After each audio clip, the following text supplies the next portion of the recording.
ya, soalnya adalah untuk membuat apa rumusnya nak? Rumusnya adalah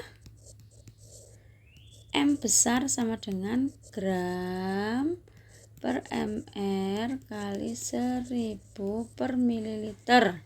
M besarnya 0,2, gramnya nggak tahu, mr-nya 40 kali 1000 per 500, coret 2,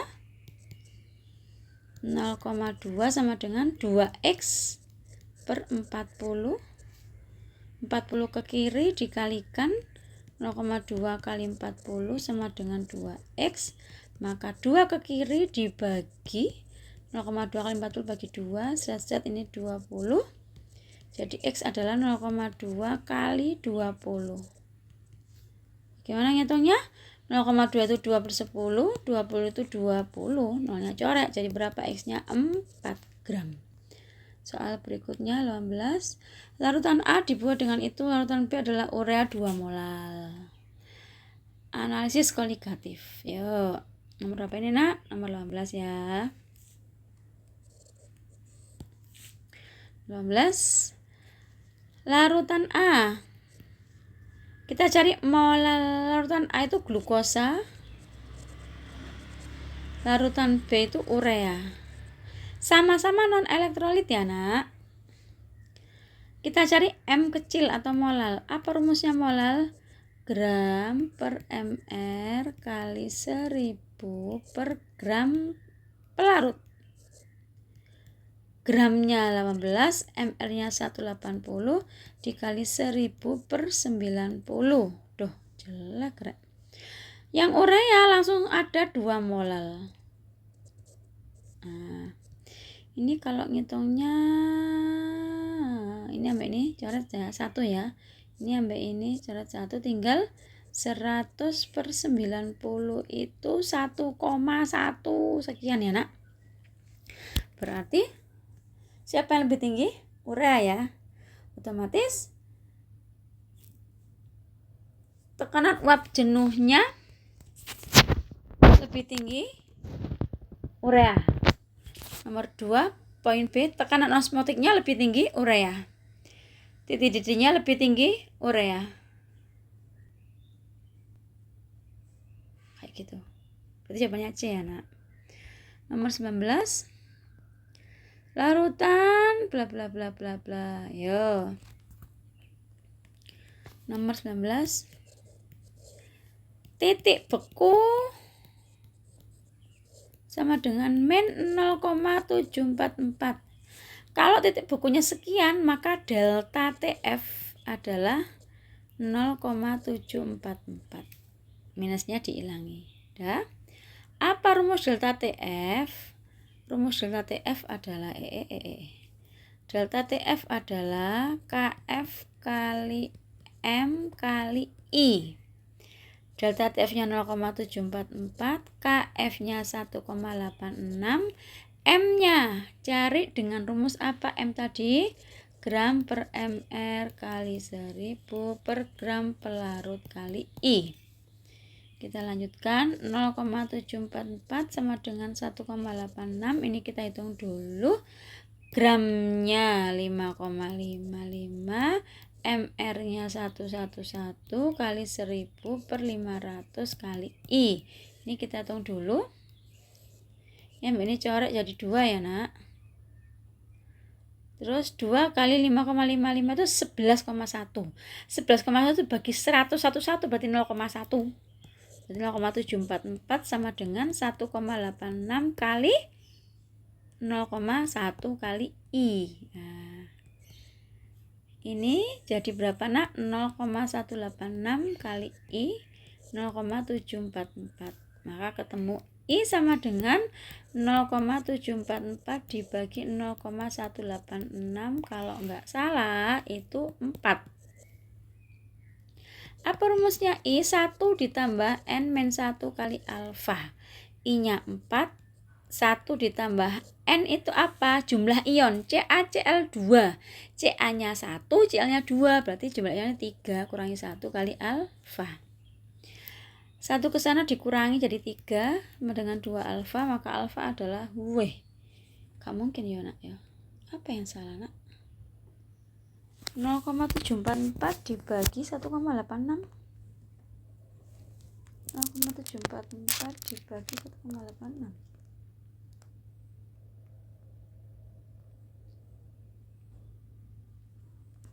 Oh, betul ya nak, 4 ya. Jajal 2, 3. Apa yang salah ya?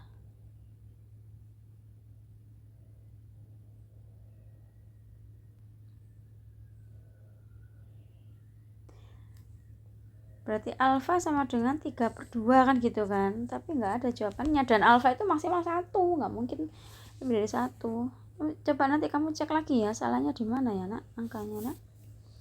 Terus aku sih wis betul lagi. 5,55 kali 2 kan 11,1. 11,1 dibagi 1, 0,1.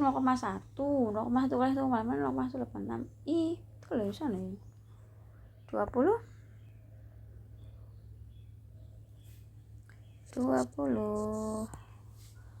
penyangga dan bukan penyangga.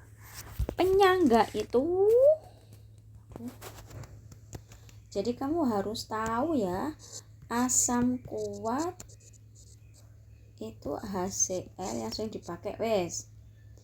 Asam lemah itu CH3COOH. Basa kuat itu NaOH.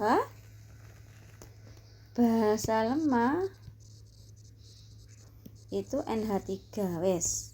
Ini yang sering dipakai, yang sering keluar. Wes kayak penyangga itu bagaimana? Penyangga itu jika volume lemah dikalikan molaritas lemah dikalikan jumlah H+ atau OH- lebih dari volume kuat dikalikan molaritas kuat dikalikan jumlah H+ atau OH-. Contoh poin A, CH3COOH berarti kan lemah ya kan. Sebelumnya harus tahu bahwa penyangga itu harus lemah dan kuat. Lemah dan kuat, dan syaratnya ini yang saya tulis. Poin A saya tulis volume lemahnya 100, molaritas lemahnya 0,1, jumlah H+ untuk CH3COOH itu 1. Diingat-ingat.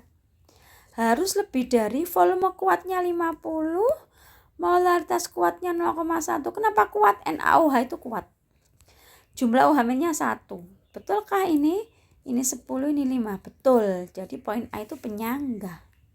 Poin B, HCl itu asam kuat, NaOH itu basa kuat. Padahal penyangga tadi syaratnya lemah tambah kuat.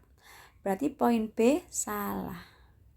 Poin C sama poin D kamu coba ya nak. Ingat, jumlah H+ pada HCl itu 1, jumlah OH- pada NaOH itu 1, jumlah OH- pada NH3 itu 1, jumlah H+ pada CH3COOH itu juga 1. Soal berikutnya nak. Titrasi.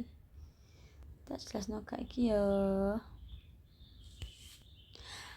22 apa 21 ya? Wah kayak gini penjelasannya. 25 ml CH3COOH larutan OH. Penalaran yang paling tepat untuk prediksi bahan nanti adalah titik ekuivalen terjadi ketika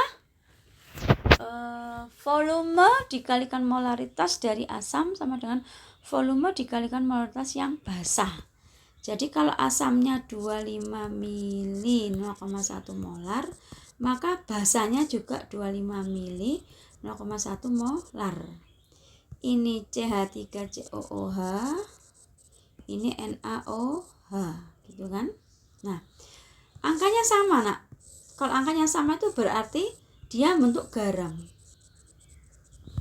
Garam apa? Garam yang sifatnya basah.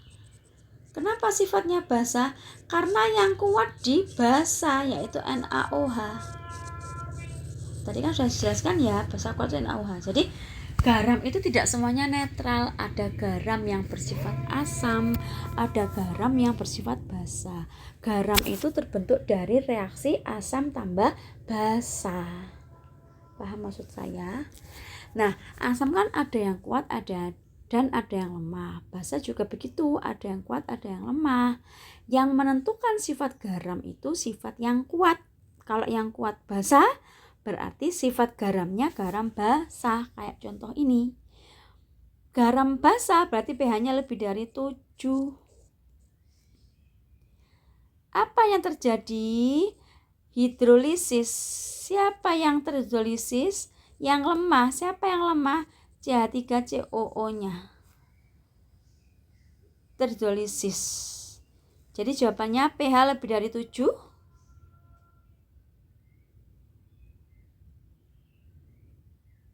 Karena terbentuk garam yang anionnya menghidrolisis. Ya, ini jawabannya. Nomor 22. Basa. Yo, basa itu cirinya ada OH. Kecuali CH3COH ya. Pokoknya OH, bukan OOH. Jadi jawabannya yang C sama yang B. Pengecualian B itu dihafalin nak, NH3 itu basa. Oke. 23. Ya. 100 ml NH4Cl direaksikan dalam air. Nomor 23 ya nak. NH4Cl. Cl itu jadi NH4Cl ini kalau diuraikan berasal dari NH3 dan HCl.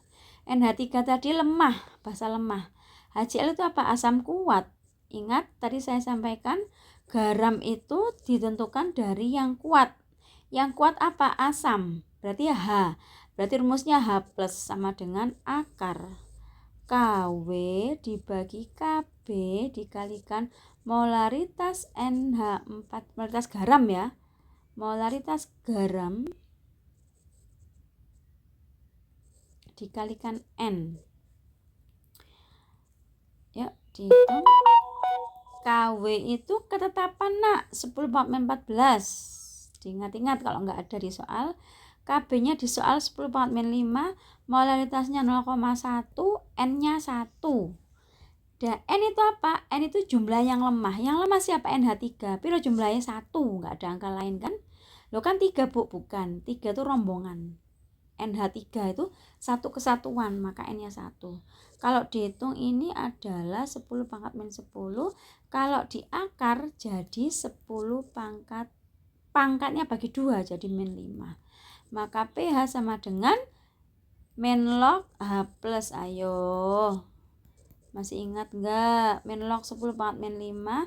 Minnya ke depan, min ketemu min jadi plus. Jadi 5 kali log 10. Log 10 itu 1. Jadi jawabannya 5. Soal nomor 24 ada berapa ya soal kira? Wah, kira. Soal nomor 24 nak. Sistem penyangga darah alat browsing ora? Kelarutan AgCl dalam air adalah 25. Saya bahas nomor 25 ya. Nomor 24 tadi browsing ya nak ya, teori ya, browsing ora. Nomor 25, kelarutan AgCl dalam air adalah sekian. AgCl akan lebih mudah larut dalam NH3 karena membentuk N kompleks. AgCl dipengaruhi oleh suhu. Salah, harusnya dipengaruhi ya nak. Kelarutan AgCl akan menurun jika dilarutkan dalam NaCl. Ya. Jadi kelarutan suatu senyawa itu akan menurun jika dilarutkan dalam senyawa lain yang punya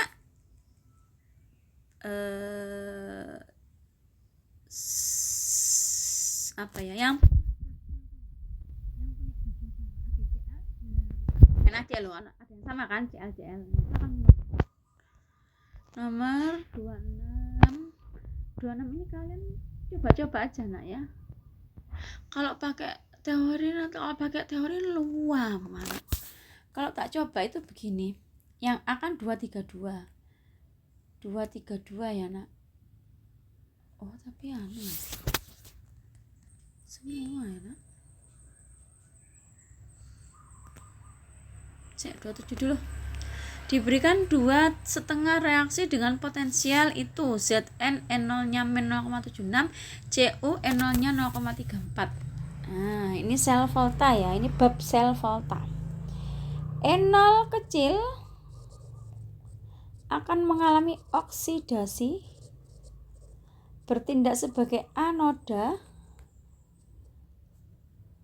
Reaksinya adalah logam menjadi logam yang bermuatan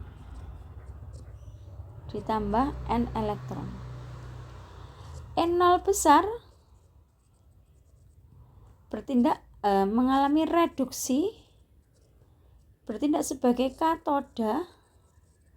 Reaksinya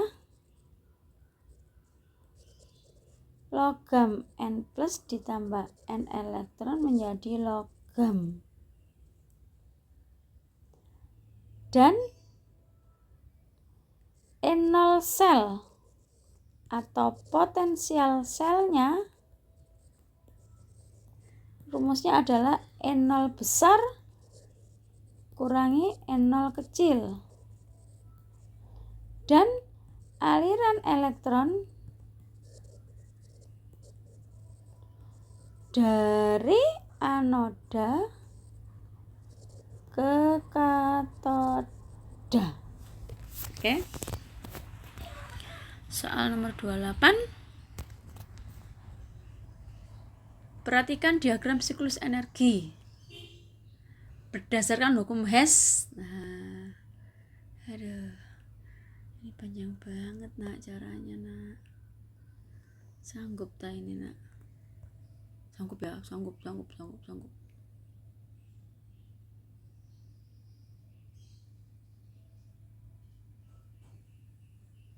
ya.